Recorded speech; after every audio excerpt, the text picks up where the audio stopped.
2017년 정권 교체. 이에 따른 사법부의 대대적인 인사 개편으로 법조계 분위기도 함께 변화하고 있습니다. 여기에 최근 법무법인 경쟁이 유례없이 치열해진 상황에서 법조인들의 신뢰를 회복하기 위한 움직임이 계속되고 있는데요. 인간의 인권을 지키고 국민의 목소리를 대변하며 사회의 정의를 구현하는 변호사. 국민과 국가의 바로 서기를 위해 만전을 기하는 이들이지만 최근 세무사법 개정 반대와 같은 변호사계 문제가 불거지며 줄어가는 밥그릇 지키기에 급급하고 있다는 지적을 피해가지 못하고 있습니다.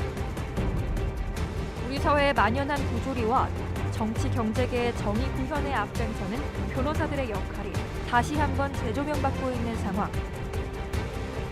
이에 대한변호사협회에서는 법정단체로서 책임 부담과 함께 의무를 이행하겠다는 입장입니다.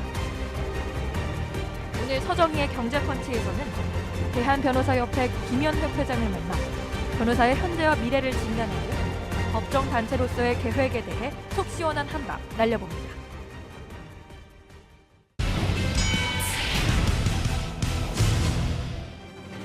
안녕하세요. 서정희 경제펀치 서정희입니다. 한국 경제의 오늘과 내일을 고민하고 통쾌한 한방으로 합법까지 진단해보는 경제펀치. 오늘 함께해 주실 분 소개드리겠습니다. 대한변호사협회 협회장이시죠. 김현 변호사님 모셨습니다. 예, 안녕하십니까. 뭐 특히 요즘 바쁘게 지내신 걸로 들었습니다. 많이 바쁘시죠? 연말이기도 하고. 예, 그렇습니다. 네. 아니 먼저 모셨으니까 뭐 이거부터 여쭤봐야 될 것 같습니다. 그 한화그룹의 김동선 씨 사건이 굉장히 그 큰 사회적 이슈가 됐었습니다. 네. 우리 대한변협회에서 직접 고발을 하셨던데 그 후로 지금 꽤 시간이 지났습니다. 어떻게 지금 돼가고 있습니까? 예. 지난 9월 말에 그 재벌 3세인 김동선 씨가 국내에서 가장 큰 대형 로펌 신입 변호사 10명이 회식 자리에 뒤늦게 참석을 해서 아마 술에 취해서 막말했습니다. 그다음에 그 변호사들이 부축하고 그러니까 남자 변호사의 뺨을 때리고 여자 변호사의 머리채를 흔들었습니다. 뒤늦게 알려졌습니다. 한두 달 뒤에. 그건 왜 그런가요? 아마도 그 신입 변호사들이 1년 차입니다. 그러니까 심리적으로 이제 위축된 변호사들이죠. 그러니까 아마 본인들도 당했겠죠. 피해자들이 처벌을 원치 않았습니다. 폭행죄와 모욕죄는 반의사 불벌죄입니다. 피해자가 처벌을 원치 않으면 처벌할 수가 없습니다. 그래서 아마 경찰은 그 공소권이 없으므로 의견을 올린 것 같습니다. 근데 검찰에서는 어떻게 할지는 또 모르겠습니다. 그 피해자들은 한번 만나보셨나요? 저희가 접촉을 했습니다만 이 피해자들이 좀 곤란한 입장을 얘기하면서 그냥 직접 조사는 안 하고 그냥 했으면 좋겠다. 그런 의견을 표시해서 회원들의 의사를 존중했습니다. 예, 이제 일단 검찰의 판단이 앞으로 더 중요하겠는데 말씀하셨듯이 이제 폭행죄, 모욕죄는 이제 그 피해 당사자들의 의견이 굉장히 중요하기 때문에 큰 변화가 없다면 그 부분에서 없다면 검찰 쪽에서 볼 수 있는 부분은 이제 뭐 상해죄나 영업방해죄 아까 말씀하셨던 뭐 이제 그런 부분일 거란 말이죠. 그렇습니다.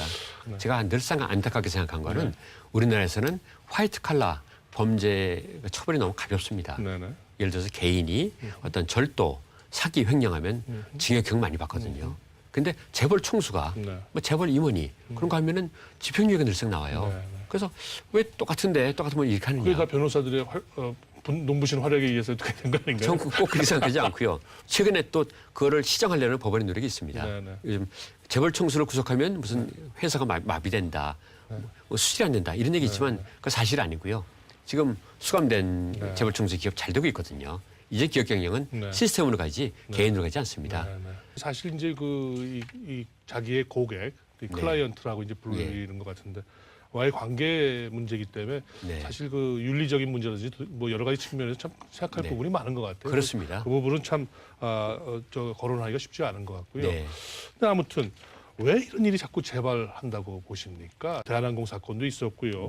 BBQ 회장, 뭐 가맹질, 가맹점, 갑질 논란도 있었고 지금 계속 나오고 있습니다. 왜 그렇습니다. 이렇게 그럴까요?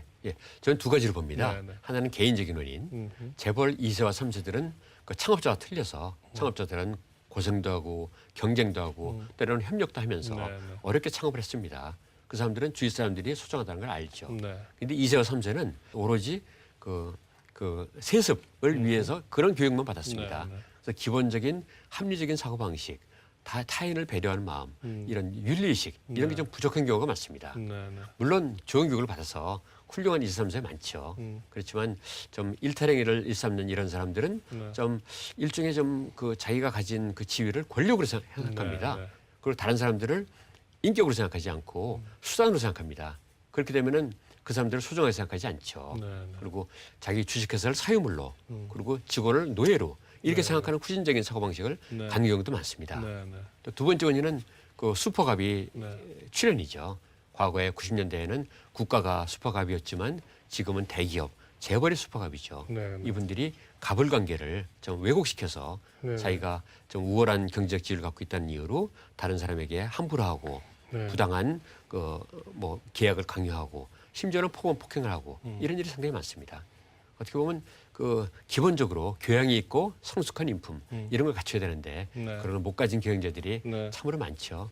후속 조치로서 좀 재발 방지책으로서 변협에서 네. 뭐 이런 갑질 사례들을 네. 뭐 좀 한번 전체적으로 한번 네. 정보를 모아 보신다든지 신고를 네. 받는다든지 네. 뭐 당사자가 아니라 뭐 알고 있는 사람들이 꽤 있을 수 있지 않겠습니까? 그렇습니다. 변호사시다 보면은 회원 변호사들이 굉장히 많은 정보들을 또 갖고 네. 있을 것 같은데 그렇습니다. 그럴 계획은 없으신가요? 그럴 계획이 있습니다. 아, 네. 사실 그 로펌이나 변호사들한테는 클라이언트가 굉장히 소중합니다. 네. 클라이언트한테 설사 좀 억울한 일을 당해도 참는 경우가 많습니다. 그렇지만 그걸 내버려두면 그 사람이 계속 그렇게 하거든요. 네, 네. 그래서 앞으로 그런 일이 없게 저희가 전 회원들 상대로 이런 그런 신고를 받을 생각입니다. 네, 네. 그래서 그런 사람들은 법적 절차에 따라서 네, 네. 징계하고 네. 그런 일이 다시 없도록 네. 경정을 올릴 생각입니다. 네, 네. 그렇게 해서 변협 자체의 어떤 자정 시스템도 되고 예. 그래서 변호사들의 어떤 그 명예와 위신도 예. 더 네. 높아지는 그런 계기가 되기를 한번 아마 기대해 국민들도 보겠습니다. 기뻐할 겁니다. 네, 네, 사회 네. 정의를 세우는 거니까요. 네, 네, 네. 사실은 오늘 뭐 이 말씀 드리려고 모신 건 아니고요. 올해 이제 지난 몇 주 전부터 올해 전체적인 점검을 해보면서 예. 사회 분야 쪽에서 한번 점검을 예. 해보고 싶어서 이제 모셨습니다. 예. 지난주에 보니까 이제 우리 그 사회적으로 지금 진행되고 있는 소위 그 적폐 수사, 예. 지난 정권에 대한 수사 네. 이런 부분에 대해서 이 검찰총장이 방향을 조금 네. 바꾸는 듯한 발언을 했습니다. 네. 네. 어떻게 평가하십니까? 예. 저도 사실은 그 적폐 수사 물론 필요하지만 네. 잘못된 건 고쳐야죠. 그렇지만 지나치게 많은 우리 에너지를 거기 쓰는 것이 아닌가 하는 우려는 항상 있었습니다. 네, 네. 예를 들어서 서울중앙지검에 검사의 60명을 거기 뭐 투입한다는 얘기를 들었는데요. 네, 네. 그렇게 되면 그 검찰의 본령인 범죄 수사, 네. 민생 치안, 네. 경제정의 세우기 이런 게 소홀할 수 있거든요. 네, 네. 모든 어떤 조직이 네. 모든 일을 다 할 수는 없습니다. 네. 그 자원을 적절히 배분해야 되죠. 네. 근데 또 지금 정권 초기니까 또 그런 분위기일 수 있어요. 음. 근데 이번에 문무일 총장이 저는 용기 있게 네. 그런데 어떻게 보면 제동을 걸고 네. 우리가 좀 더 균형 감각 있게 네. 좀 수사를 해보자 그런 얘기를 한 것 같아서 네. 저는 아주 바람직하다고 생각합니다. 아무리 그 검찰이 이 정권에 뭐다 하는 식의 네. 저 비아냥이 있습니다만 네. 매 정권마다 정권 초기에 전임 정권들의 어떤 허물을 들춰내고 네. 그거를 계기로 어떤 그 기강을 잡는 네. 그런 부분들이 반복되는 건 네. 어떻게 바람직하지 않지 않습니까? 이럴 때마다 저는 넬슨 만델라를 생각합니다. 네, 네. 그분 26년간 감옥에 네. 갇혀 있었고 백인들한테 네. 엄청난 박해를 받았지만 네. 대통령이 된다면 모든 네. 거 다 용서하고 우리 다 화합으로 가자 네. 이랬거든요. 네. 또 미국 대통령들 네. 5명이 모여서 다정하게 식사도 하고 골프도 치고 국가를 위한 지혜도 내고 네. 정말 아름답습니다. 네. 우리나라 왜 그러지 못할까? 네. 왜 정권에 꼭 나쁜 점만 이렇게 해서 네. 끄집어내서 그걸 수사하고 네. 이렇게 보면 그게 필요할 수도 있지만 네. 잘못하면은 비판적인 사람들은 그걸 그 정치 보복이라고 볼 수도 있거든요. 네. 그래서 또 많은 사람들이 좀 피로해하고 있습니다. 음. 예, 계속된 그런 적폐 수사. 그래서 제가 보기엔 올해로 이걸 좀 어느 정도 마무리 짓고 네. 내년에는 미래를 향해 나아가자. 네. 지금 우리 안보 얼마나 심각합니까? 네. 경제도 안 좋죠. 네, 네. 그런 쪽에 중요한 쪽에 우리 역량을 좀 집중하자. 네. 그렇게 우리 지도자들한테 네. 호소하고 싶습니다. 근데 저 같은 이제 일반 시민 입장에서 보면 뭐 방금 말씀 주셨듯이 매 정권 초기에 그렇게 공기잡기식의 검찰 수사라고 하는 것도 정치적인 악용 소지가 있지만 네. 또 뭐 이렇게 갑자기 물꼬를 틀어서 네. 이렇게 또 다른 쪽으로 이제 인지는 좀 그만하겠다라고 하는 것도 네. 또 정치적으로 이유 아닌지 네. 그리고 또 그것 또한 어떻게 보면 경계해야 될 것 아닌지 문제가 네. 있고 진짜 예. 어떤 그 비리나 잘못이 있다면 그와 관계없이 끝까지 또 파야 되는 건 아닌가요? 예. 어떤 조직이든 리더 역할은 정말 중요합니다. 네. 예, 문무일 총장님은 사실은 그 대외적으로 신망도 있고 네, 네. 조직에서 존경도 받습니다. 네, 네. 이분 저를 굉장히 높이 평가합니다. 네. 이분이 사상 처음으로 취임하자마자 경찰총장을 네, 네. 이게 불쑥 방문했더라고요. 네, 네. 참 훌륭한 일이죠. 네, 네. 또 저한테도 그다음에 직후에 방문하셨더라고요. 네, 네. 거의 뭐 예고도 아주 네. 짧게 했어요. 굉장히 열린 마음을 갖고 있는 분입니다. 네. 이제 들으려고 했습니다. 저는 그점 굉장히 높이 평가하고요. 네, 네. 이분이 검찰총장일 때 많은 업적을 남길 것이다. 네. 그리고 굉장히 그 균형 감각 있게 할 것이다. 저는 기대를 많이 하고 있습니다. 네, 네. 그래서 이번 올 발언도 네. 제 생각하고 사실 일치합니다. 그렇게 보세요. 네, 예, 예. 저는 합리적으로 한 것이라고 생각하고 네, 네. 앞으로 좀 더 검찰이 알겠습니다. 우리 모두 검찰을 사실 존경하고 네, 네. 신뢰하거든요. 네, 네. 검찰이 좀 더 중요한 일을 집중해줬으면 네, 그런 네. 마음입니다. 우리 사회적으로는 하여튼 올해 또 뭐 법조계도 수장이 대부분 네. 이제 뭐 대법원부터 네. 비롯해서 많이 바뀌었습니다. 그렇습니다. 법조계 분위기 자체가 이제 많이 바뀌어 간다고 봐야 될까요? 그렇습니다. 올해는 크게 의미 있는 해였습니다. 네, 네. 대통령 탄핵이 사상 처음으로 있었고 네, 네. 대법원장이 바뀌었고 법무장관, 네. 검찰총장이 새로 네. 들어섰습니다. 네.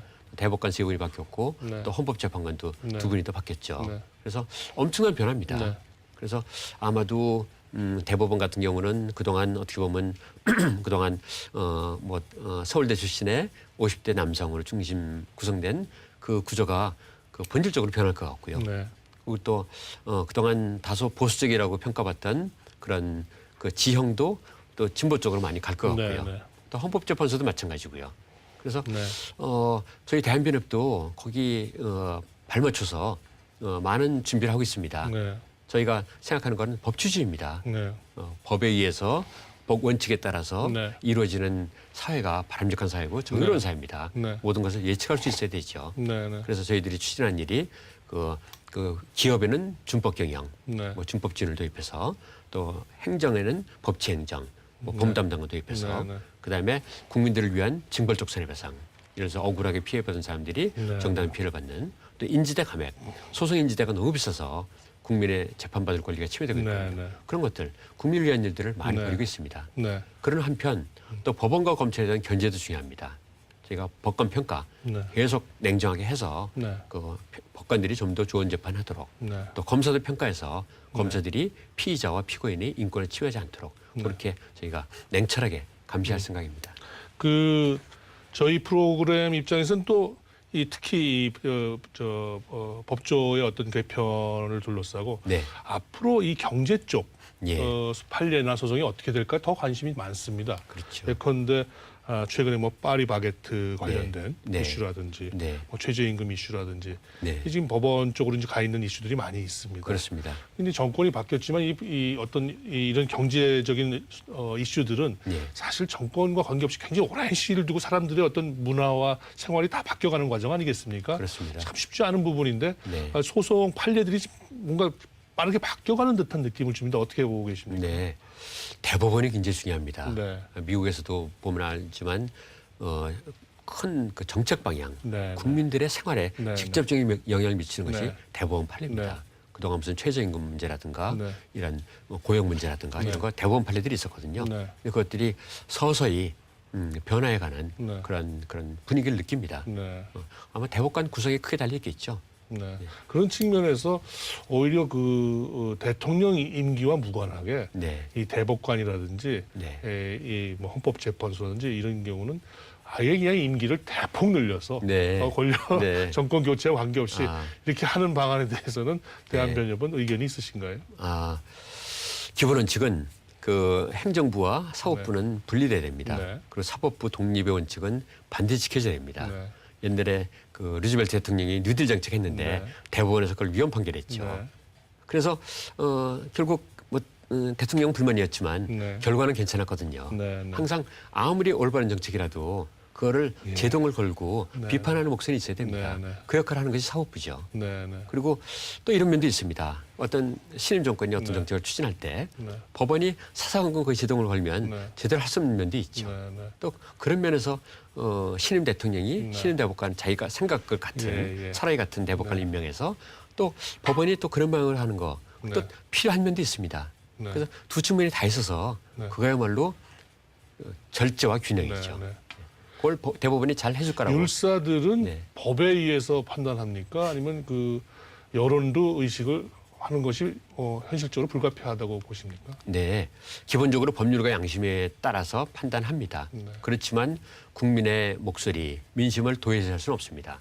그거는 그야말로 그 국민은 바다고 네. 법률가는 배입니다. 네. 저희가 바다를 무시할 수 없죠. 네, 네. 항상 여론을 청취합니다. 네. 판사들도 마찬가지입니다. 네. 중요한 결론 낼 때 주위의 여러 사람들한테 물어봅니다. 그래서 저는 오히려 올바른 결론을 내는 길이라고 생각합니다. 네. 그럼 뭐 율사들의 양심과 여론의 흐름이 네, 좀 그게 변덕이 좀 있다고 봐야 되겠네요. 그게 그죠? 조화롭게 있어야 된다고 생각합니다. 예, 좀 변덕이 있는 모양입니다. 예, 한 가지 또 여쭙고 싶습니다. 최근에 그 기사들을 보니까 그 뭐 4차 산업혁명 네. 뭐 얘기 많이 있습니다만 그게 네. 뭐 심지어는 이제 연예인조차도 이제 로봇 연예인도 나오고 네. 그게 네. 멀지 않았다. 네. 어디 이제 집집마다 돈 좀 있는 집안에선 이쁜 네. 연예인 로봇이 생길 수도 있다고 맞습니다. 하고요. 네. 또 의사들조차도 네. 뭐 진단 처방까지는 몰라도 진단과 처방의 어떤 기본적인 데이터, 네. 기본적인 부분들은 그 뭐 진행이 되고 있다고 그래요. 네. 국내 도입한 로봇이 한번 해봤다고도 네, 하고요. 네, 맞습니다. 근데 제 개인적으로는 그런 연예인이나 의사보다 사실 변호사들이 더 위협받는 거 아닙니까? 그럴 수도 있습니다. 네. 네. 근데 위기를 어떻게 헤쳐나가야 되죠. 네, 네. 모든 산업에 위기가 없었던 적은 없습니다. 그러니까 변호사도 아마 아주 그 전문성 있는 파트너급 변호사고 아마 변호사를 아마 네. 파트너급 변호사와 소위 우리식으로 표현하면 이제 축구 네. 변호사, 예. 그걸 뭐 어소 변호사라고 한다면서요? 어서 변호사라고 합니다. 네, 네. 뭐 어소시에이트 네, 그렇습니다. 예, 예. 네. 그 변호사들은 어떻게 보면은 굉장히 아주 기초적인 네. 자료를 수집하고 분석하고 하는 뭐 그런 네. 쪽 업무를 담당하신다면 네. 그쪽은 로봇을 따라가기가 쉽지 않을 것 같아요. 그럴 수 있죠. 네. 여러 가지 아이디어가 있는데요. 네. 첫째는 파트너 어서 비율을 바꾸는 겁니다. 지금 대충 한 1대2 정도거든요. 그거를 뭐 2대1로 바꾼다거나 그렇게 하면은 파트너의 몫이 좀 줄어들 수 있겠죠. 네네. 그 대신 어서는 좀 더 단순한 리서치가 아닌 좀 더 좀 부가가치 높은 일을 할 수 있겠죠. 파트너 2명에 어소 한 명을 둔다. 뭐 예를 들면요. 네네. 지금 1대2인데 아하. 그 비율을 바꾸는 겁니다. 네. 비율을 1대1로 한다든가. 네. 그렇게 해서 옛날에는 파트너는 좀 더 그 복잡한 일을 하고 네. 뭐 의뢰인을 만나고 네. 재판을 가고 네. 어서는 좀 더 단순한 네. 재판을 하고 리서치를 하고 이랬는데 네, 네. 그거를 좀 더 부가가치 높은 일을 네. 그 파트너가 좀 더 많이 하는 거죠. 그러면 어서가 비중이 좀 줄겠죠. 그렇게 해서 개편할 수가 있고요. 네. 또 하나는 그동안 우리들이 소홀히 했던 일, 예를 들어서 일가정 일변호사 이런 것들 해서 그 국민들이 직접 변호사들을 좀 더 많이 활용하게 그리고 이거는 왓슨이 할 수 없는 일이거든요. 왓슨이 그렇게 가정 히스토리를 다 챙기고 그 사람이 어려운 일 의사, 로봇 의사. 네, 그걸 공감하면서 네, 네. 그 인간만이 할 수 있는 일이거든요. 네. 배려심을 가진 변호사가 따뜻하게 그 사람의 사정을 들어주는 거. 그거 하면 또 나름대로 위기를 개척할 수 있을 것 같습니다. 가정의 그런 얘기하듯이 식이죠. 가정 변호사 그런 식이죠. 그만큼 이제 저변을 확대할 수밖에 없다는 말씀인데 아까 네. 어소 비율을 바꾼다는 얘기는 네. 그럼 어소 변호사에 대한 수요가 줄을 가능성이 있다 그걸 전제로 얘기하시는 거 아니겠습니까? 그렇습니다. 그런데 우리 현실은 네. 지금 뭐 대학 교육이 황폐화된다고 할 정도로 모든 그 대학생들이 뭐 고시 열풍이고 예. 로스쿨 열풍입니다. 이거 어떻게 네. 이 또한 예. 그러면 사회 앞으로의 수요와 네. 또 대학 교육과 지금 점점 또 거리가 멀어지는 거 아닌가요? 어떻게 보실까요? 예. 저는 그거에 대해서도 안타까운 면도 있고요. 네, 네. 수많은 인재들이, 인문사회 인재들이 다 로스쿨에 집중돼서 네, 네. 너무 똑똑한 친구들이 많아요. 네, 네. 제가 로스쿨 면접위원으로 가면은 네. 정말 너무 인재들이 많아서 이 사람들이 좀 절반은 좀 다른, 좀 더 창조적인 일을 하는데 갔으면 좋겠다. 네. 이런 생각 들거든요. 네, 네. 또 좋은 면도 있죠. 네, 또 네. 그런 인재들이 와서 또 법치주의 세우고 국민들한테 법적 안정감 네, 네. 주고 도와주는 그런 좋은 일이 있어서 네, 네. 우리가 할 일은 늘리면 되는 거 아닌가 네, 네. 그런 생각합니다. 네, 네, 네. AI 로봇 얘기 나왔으니까 네. 하나 덧붙여 여쭙겠습니다. 네.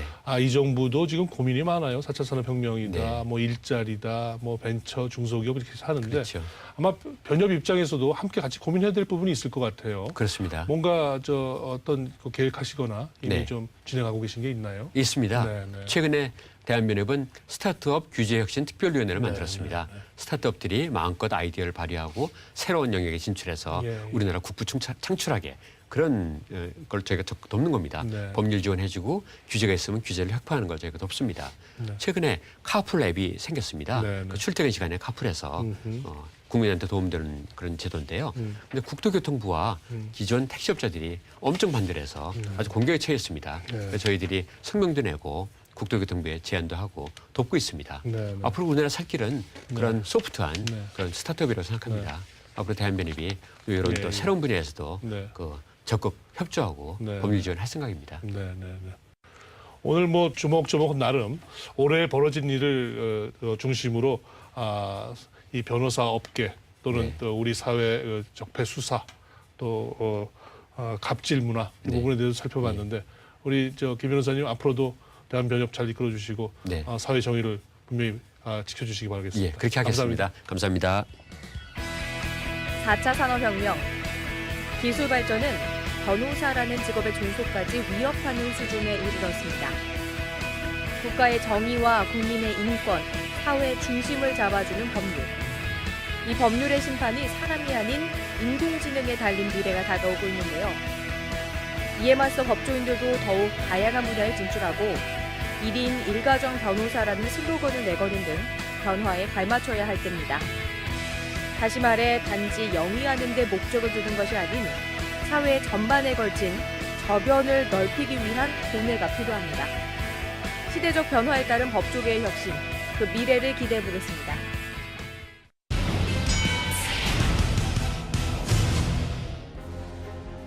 예, 오늘 대한변협 협회장님과 말씀 나누면서 두 가지 생각이 들었습니다. 우리 사회 정의에 대한 대한변협의 변함없는 의지. 아마 김 변호사께서 젊으셨을 때 활동하신 게 있어서 아마 잘 지켜주시라 하는 생각이 들고요. 두 번째는 시대 변화에 따른 변협의 어떤 혁신적인 변화입니다. 이것도 아마 적절해 주시지 않을까. 변협의 무궁한 발전을 기대해 보겠습니다. 서정의 경제펀치 오늘 여기서 이만 인사드리겠습니다. 감사합니다.